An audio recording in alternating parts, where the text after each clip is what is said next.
Eric Robert Rudolph, nacido el 19 de septiembre de 1966, conocido bajo el sobrenombre del bombardero del Parque Olímpico. Esto tras efectuar una serie de atentados, supuestamente motivado por encontrarse en contra del aborto y los homosexuales. Dichos atentados abatieron a 3 personas a la par de dejar otras 150 heridas.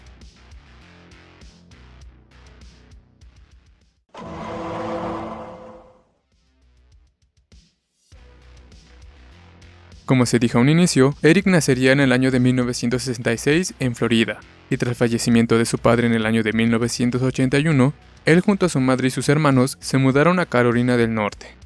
Robert estudiaría hasta el 9º grado en la escuela Nantahala, para tiempo después dejar los estudios y comenzar a trabajar como carpintero junto a uno de sus hermanos mayores. Cuando Robert contaba con 18 años, él asistiría junto a su madre a un complejo perteneciente a una iglesia de Israel ubicada en Missouri.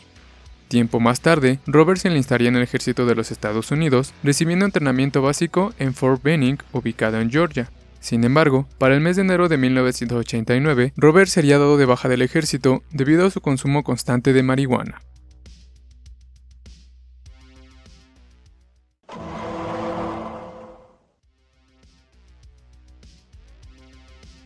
El atentado que le dio su sobrenombre a Robert ocurrió el 27 de julio de 1996, cuando él contaba con 29 años de edad y mientras efectuaban los Juegos Olímpicos de verano en Atlanta.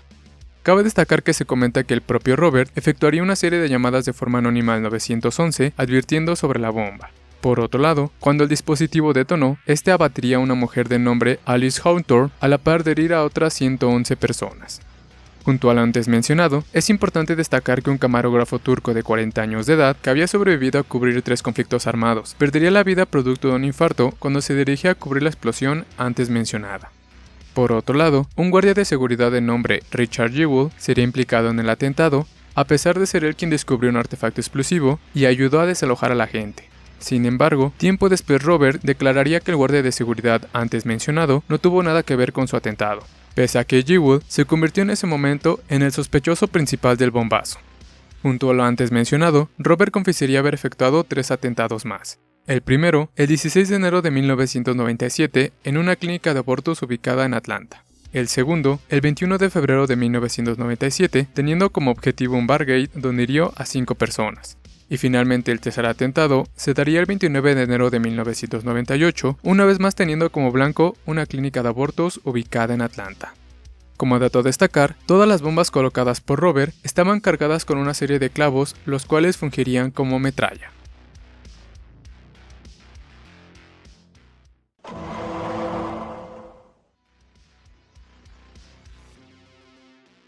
Antes de hablar de la fuga y posterior captura de Robert, les comentaré un poco de sus motivaciones, las cuales fundamentalmente eran la lucha en contra del aborto y la agenda homosexual, considerando que el aborto era un asesinato producto del materialismo y la autocomplacencia.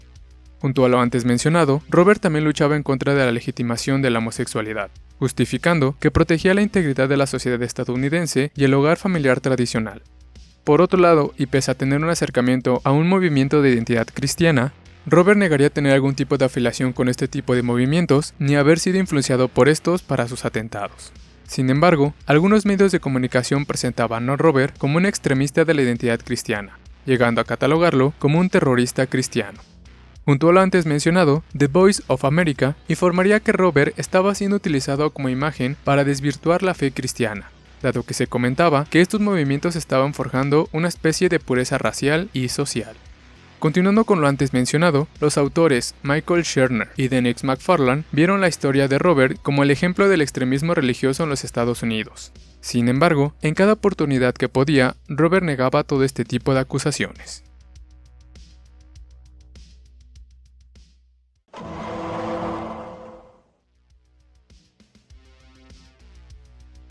Para el 14 de febrero de 1998, Robert sería identificado por primera vez como sospechoso del atentado de Atlanta.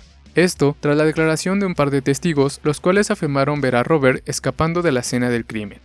3 meses después de lo antes mencionado, Robert se convirtió en el fugitivo más buscado número 454 por el FBI, quienes lo consideraban armado y extremadamente peligroso, ofreciendo una recompensa de $1 millón para cualquier tipo de información que ayudara a su arresto. Por su parte, Robert pasaría alrededor de 5 años en el desierto de los Apalaches. Como dato curioso, tanto equipos conformados por federales como por voluntarios recorrieron en diversas oportunidades dicho desierto sin encontrar pista alguna del terrorista. Junto a lo antes mencionado, la Liga Antidifamación señaló que había diversos foros elogiando a Robert por sus actos, alentándolo a que continuara con sus ataques. A la par de lo antes mencionado, la propia familia de Robert apoyaría su inocencia, destacando que en cierto punto previo a la captura del terrorista, su hermano mayor, con el que llegó a trabajar como carpintero, atentó contra su propia integridad con el fin de que dejaran de cazar a su hermano.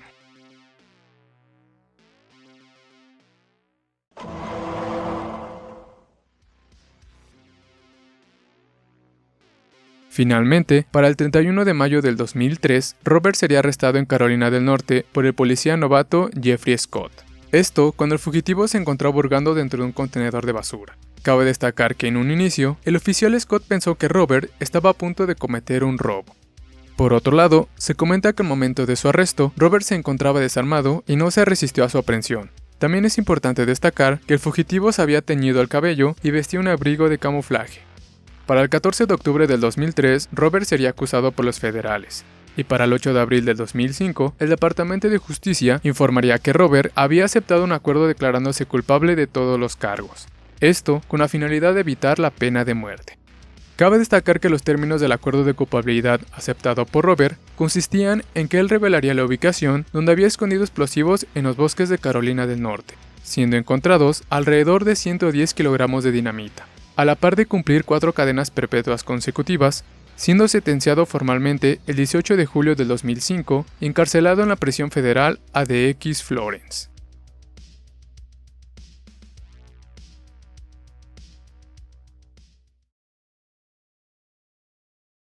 Y bueno, hasta aquí un capítulo más, hablando de un terrorista que atacó durante unos Juegos Olímpicos. Si te gustó el video, no dudes en dejar tu like y compartírselo a quien más confianza le tengas, para que este pequeño pero genial canal siga creciendo.